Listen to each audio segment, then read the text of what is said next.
So what does it take to build a truly global community in our digital age? Well, today we're going to deconstruct a daily devotional to see exactly how it blends ancient faith with a surprisingly modern, almost data-driven outreach strategy. Let's dive in and break it down.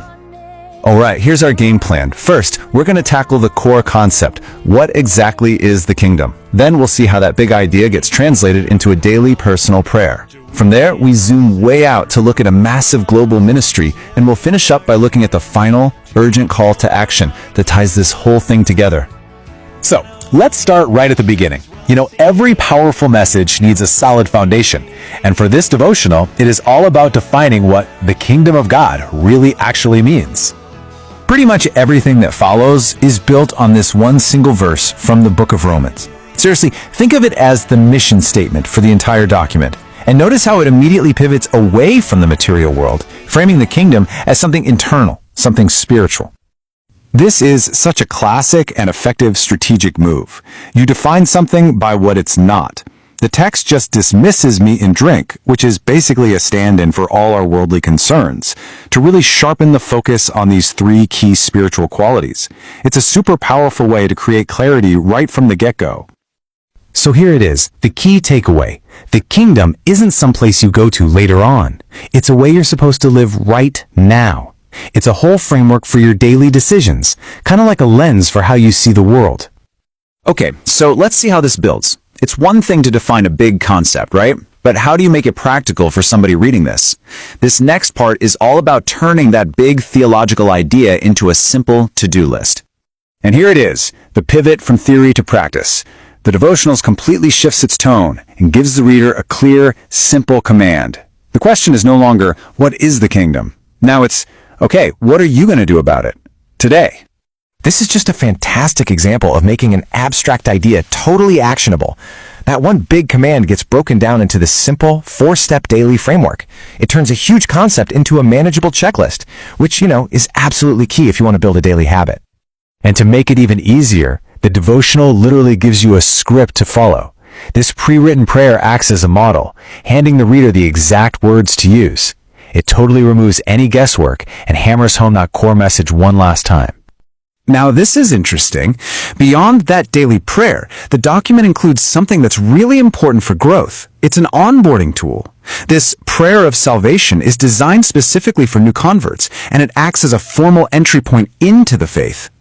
And just look at the structure here. This is not just a simple prayer. It's a series of really formal declarations, and each one is backed up by a specific Bible verse. It's a highly structured process that's designed to create a very clear, very memorable moment of commitment for a new believer.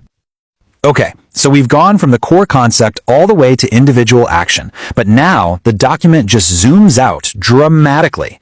The focus shifts from a person's inner life to a massive global mission. All of a sudden, you see this number, and its sheer size is designed to make you stop and just pay attention. It's huge, it's specific, and it immediately signals that the scale is about to change in a big way. What could this number possibly represent? And there's our answer. The ministry actually gives its mission a name and a quantifiable goal.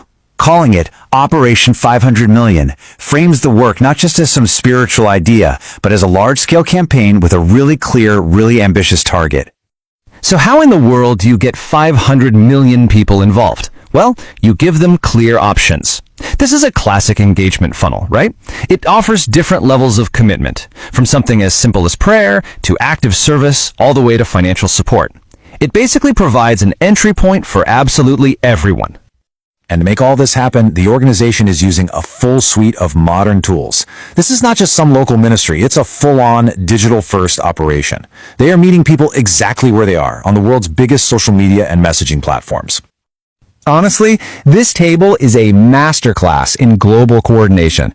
By scheduling these prayer times across different zones, they create a continuous, 24-hour chain of engagement.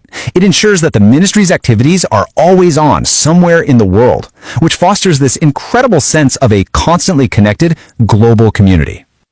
So how does this all wrap up? Well, the final part of the devotional is clearly designed to leave a lasting impression and, maybe most importantly, ensure the message itself keeps moving.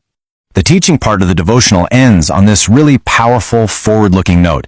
It frames all the actions from the day within the context of this ultimate future event.